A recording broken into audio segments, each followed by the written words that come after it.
मैं जा रहा हूं, याद रखना, ना तो मेरे लिए आखिरी दरवाजा है और ना ही मेरे रास्ते यहां पर आकर खत्म होते हैं। मेरे यहां होने से किसी को कोई फर्क नहीं पड़ता, पर मेरे चेहरे पर लिखी हुई सच्चाई सबको बेचैन कर रही है। पर मैं तो एक आईना हूं, जो देखूंगा वो दिखाऊंगा। या तो मुझे दूर किया जा सकता है या चकनाचूर, नजरअंदाज नहीं किया जा सकता।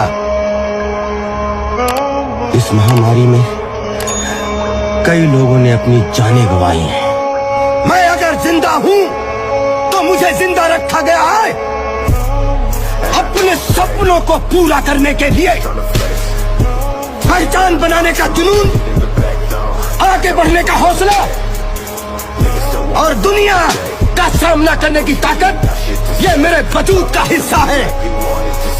और जब तक ये हौसला कायम है, मेरा सफर यूं ही चलता रहेगा।